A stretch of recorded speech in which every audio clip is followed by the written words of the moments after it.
Alright, welcome back to another video by Firestarter Graphics and Engineering. Today we're going to use the part workbench to create that same CNC foot.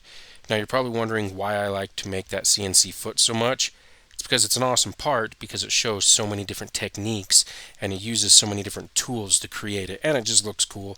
And what's really fun is once you create it, exporting it and then 3D printing it is a lot of fun. And then what's really fun is taking that 3D print, then buying some 100% silicone caulk, the kind that smells like vinegar when it's curing, because it uses acetic acid to react with the moisture in the air to cure. If you take that silicone and put some Dawn dish soap in a bucket of water and then start mixing the silicone around with the soap, like squeeze it all the silicone in that bucket of water and soap, and you can take the silicone and actually mold it around your 3D printed part, and then you kind of got to work quickly because you're having water, which is moisture, mixed with that silicone. It's going to react really quick. You can then, once it's all fully coated, you take it out and you can let it cure pretty quickly, and you'll have an actual silicone mold of your part. Just take it out and then you can cast it in resin and make it strong, or if you really wanted to, you could take the 3D printed part, put it in sand, and sand cast it. It's a lot of fun. If you haven't done it, I highly suggest at least doing the silicone method and learning how to cast that way. If you want, you can also make reusable silicone at home very easily by using beef gelatin and vegetable glycerin, and that's it, no water. It's almost like making ballistics jelly, but you can actually melt it down, reuse it, and cast resin in it and stuff. It's actually kind of fun. Okay, so difference between part design and part workbench. Part design last time, we have a body and then you create sketches and you pad the sketch, you pocket the sketch, you hold it, and it's things that you actually do to the feature. It's like taking a piece of clay and shaping it. Well, part workbench is a little bit different. We start with sketches or primitive solids such as this cube, and then I'm going to add a sphere right here. And then in order to create something with it, if you take the cube and the sphere, you can come over here to Boolean operations. You can either do a cut, which would do that, and depending on the order you select, certain things will happen. So then you can take this cube and the sphere, you can union them together as one part. Now you have different faces and things to work with. That is what the part workbench is. It's more of a direct modeling approach. Now you can take a shape that you've made in here, and as long as it's a solid, you can take it into the part design workbench and then add it to a body, which would create what they call a base feature, and then you can add things to it. But we're not going to focus on that aspect today. What we're going to do is we're going to start in Sketcher, and we're going to create a new sketch. Notice it does not bring up the planes, but it does bring up a dialog box if you can see which plane is what. So we're going to start with the bottom or top plane, and we're going to click OK.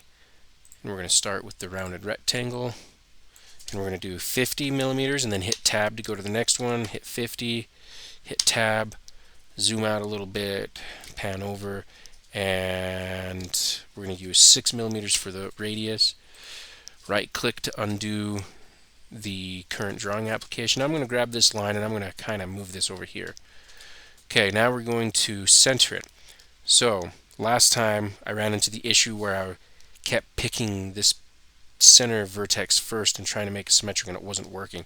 Always remember to pick the things on the outside, and then whatever you want it to be symmetric about is last, and then click up here for constrain symmetric. Okay, now before I continue on, I also want to give a shout out to another gentleman who does videos on another software package, and his name is OffsetCad. That is the YouTube channel. And on his channel he uses FreeCAD, and he's done hundreds of practical exercises for beginners, including this part. And I made this part a couple of years ago in another program called Sketchup Pro, and I've just always liked this part. And then when I saw him do it in FreeCAD, I thought it was a very interesting approach and really cool. So kudos to him, and he has an excellent YouTube channel. I highly recommend it. Okay, so now that everything's constrained, let's go to close, and now we can see our sketch. Go ahead and highlight the sketch. Now if you do not have the scissors, copy, and the paste, you need to right click, and it's called clipboard. So make sure that one is selected. Now sometimes I have my toolbars locked, because if I don't, sometimes they just freely randomly move by themselves, and it gets frustrating. So everything is locked up right now. So click the sketch, we're going to copy it and then paste 1, 2, 3 times. Then we're going to go ahead and rename each one. This is going to be called the base sketch. Then we have the bolt level sketch, and then we have the mid level sketch, and then we also have the top level sketch. Okay, now they're all on the same plane. There's nothing been offset. They're all just in the same position. So we're going to go to the bolt level. Even though I didn't spell it right, we're going to go to property view. We're going to go to placement, position. I want to say, what is it, 5 millimeters in the Z direction. Hit OK. And if you get confused which the Z direction is, let's just go to, let's hit the right side. If you come down here in the right hand bottom corner, you can see that blue up is Z, green to the right is Y-axis, and then into the TV screen or into your face is the X direction. Now that is also dependent upon which surface you're looking at and which view, and you can see how that changes. So, and now a Z of 5 millimeters would be into your face, if you want to look at it that way. Okay, so now mid-level, let's move that one up to 30, and let's move the top level up to 45. Let's change the mid-level sketch. This dimension needs to be 40 millimeters. So does this one, and then we'll keep the radius the same. Last time I changed it to, I had the bottom one 8 and this one 6, which is fine. Sometimes it just can create some extra faces and stuff, and it's a little bit difficult to work with. So I'm just keeping everything the same right now. Hit close. And then the last one, if you left click and drag, highlights things, hit delete. Then grab the circle, and we're going to do 12 millimeters, hit enter, close, and bada bing, bada boom. There we go. Look at that. Look at that. Okay, so that's done. Move back to part workbench, not part design, part. We're going to click on this loft. Click it, start with the base, click over, click each one to the other side. Now we're going to do this a couple times. Now make sure you click create solid. If you do create ruled surface and you hit OK, notice it's not closed at the top. And let's hide the sketches for a second. And notice it kind of creates this pyramidal shape. Ruled surfaces are going to be normal in the direction that they are. It's always going to be a straight ruled surface. Let's go ahead and back that up, and we don't necessarily need our sketches visible to do a loft. So let's do closed, but let's pick all of these. Can you select them all at once? No, you can't. Okay. Let's just look at the difference between the two. Failed to create the loft face. Phenomenal. Okay, let's just do create solid. Hit OK. Alright. So that one makes the solid that we need. Closed, I'm not... Oh, when you do a ruled surface, notice it was open at the top. If you were to check to closed, it would have closed that off, and it would have just been surfaces. Now, if we click the loft and see where it says solid true, if we go to false, now it's just purely surfaces. So if you ever need to do surface modeling for meshing in like ANSYS or in Ondsel, if you want to use Onsel's meshing services, you can within the FEM workbench. You can now have access to just the surfaces.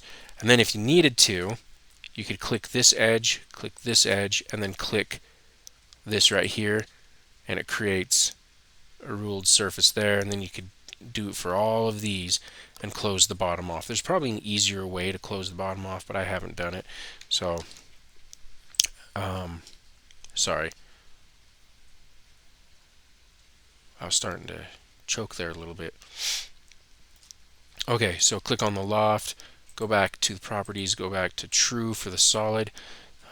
Let's see, is there anything else we can mess with? Faults. Let's go to, yeah, we don't need to worry about that. Anyway, so we have this solid. Okay, next thing we need to do is the 3mm holes or the 2.6mm holes. So go back to Sketcher.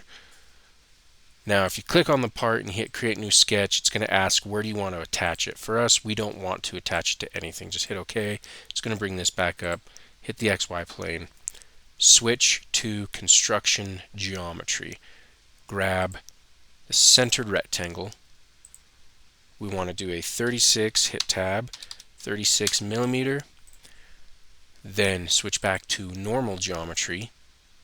Grab your circle and make one at 2.6mm. Now you can go ahead and draw the other ones, but just for the heck of it, let's select this, symmetric about there. Whoops, let's grab this one, symmetric about here, and now close. And then if we move it over, we have this.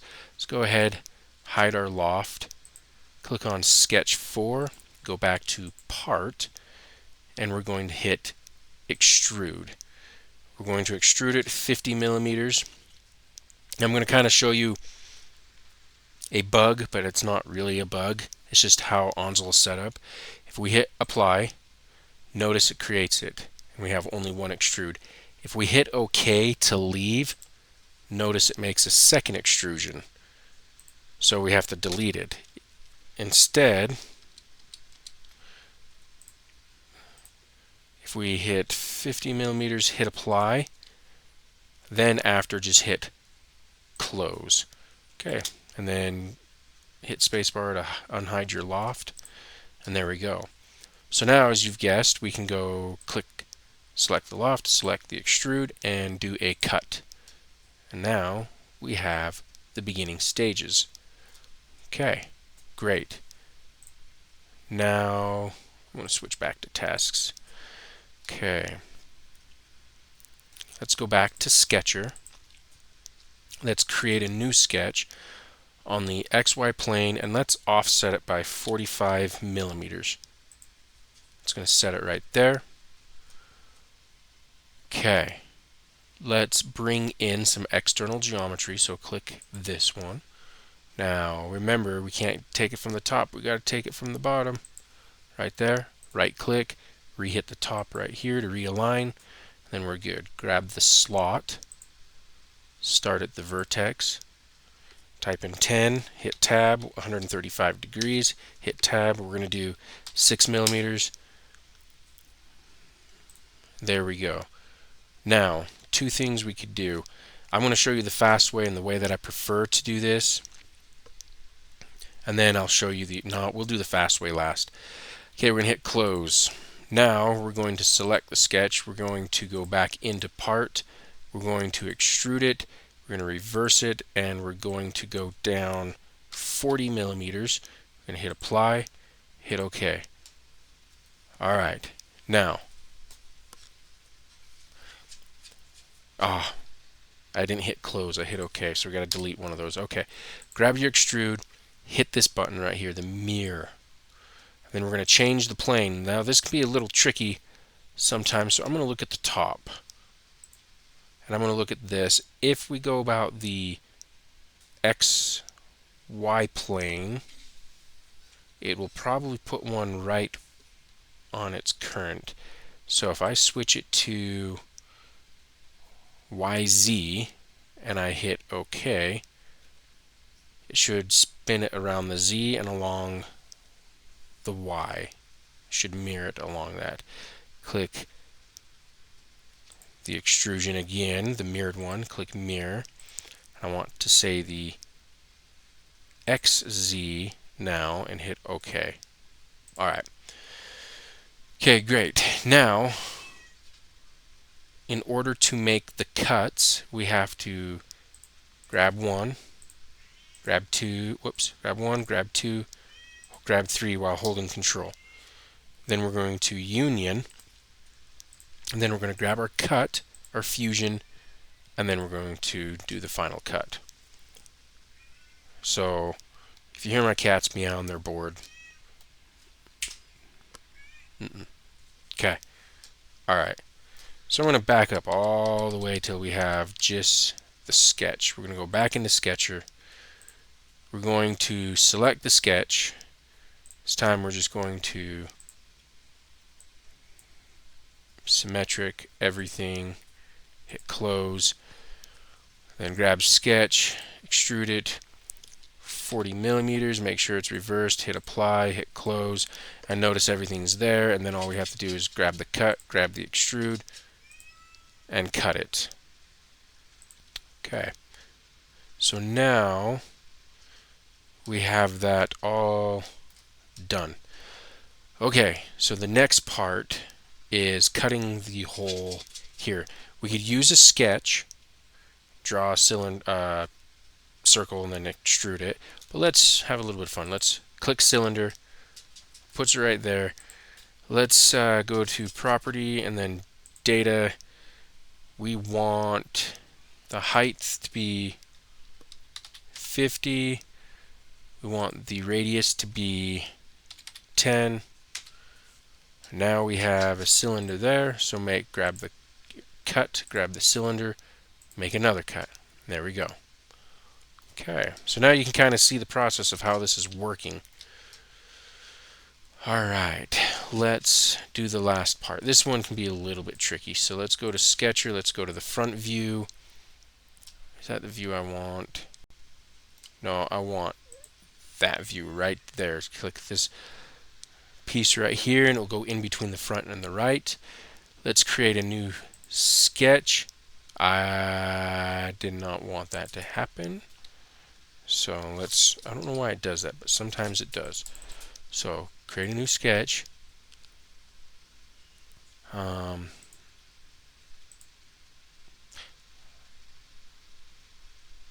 I don't know what plane. Let's go with, let's just pick the YZ plane. Where does that put me? Oh yeah, definitely not what we wanted. So hit close. This is where it can get a little tricky. We might have to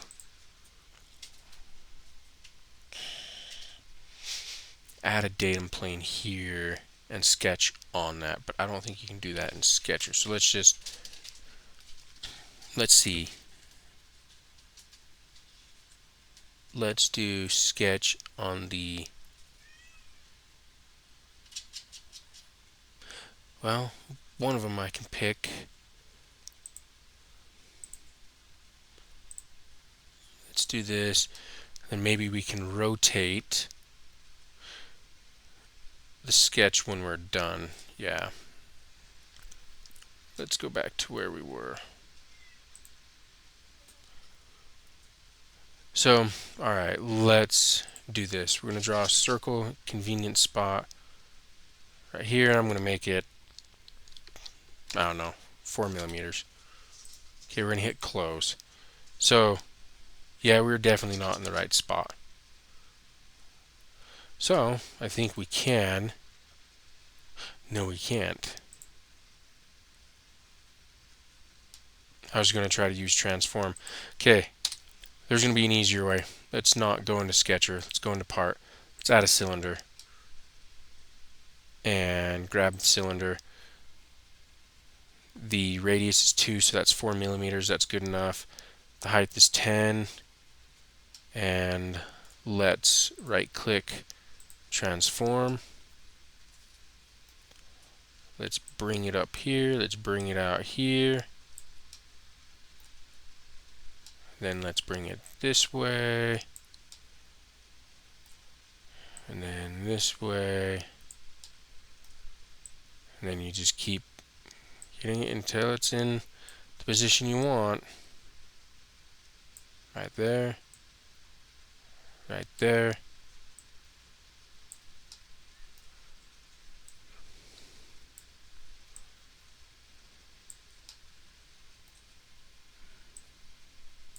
And then let's bring it in a little bit. Let's bring it in right there. Hit OK. Then click on the cylinder, and let's make this actually a 2.5 radius, and let's make this 20.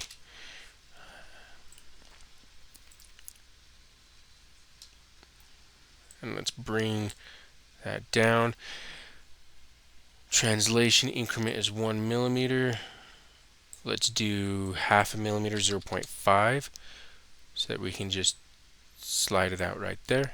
Hit OK. Alright. That's looking pretty good to me. That's a lot easier than trying to add the sketch. And let's go to the top. You know what? Let's go to transform. And let's do this by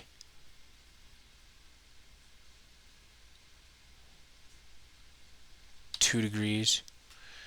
And let's rotate that a little bit more. Right there. Hit OK. Alright. So I'm impressed with that. I like it. So click the cut, click the cylinder, do another cut. Okay. Go inside the cut, grab the cylinder, do a copy, do a paste on the outside, hit spacebar, and then we're going to make the height of this one 10. Hit OK. Right click, transform. Let's put it in position right about there, and hit OK. So that is pretty good. And then we need to make a hole that goes through. I don't know if you can do a hole wizard in this part. Could have done this, create tube, but oh well, we'll just control copy, control Victor, puts the tube in the same spot. Tube 3, drop it down to 2 millimeters, hit OK, hit that, then cylinder 2, cylinder 3, do a cut, and there we go. Okay, now we're on to the very last portion. Alright, so let's add a cube. Click on the cube. We want the length to be 50. We want the width to be 1. We want the height to be 50. That way we can see it. And then we need to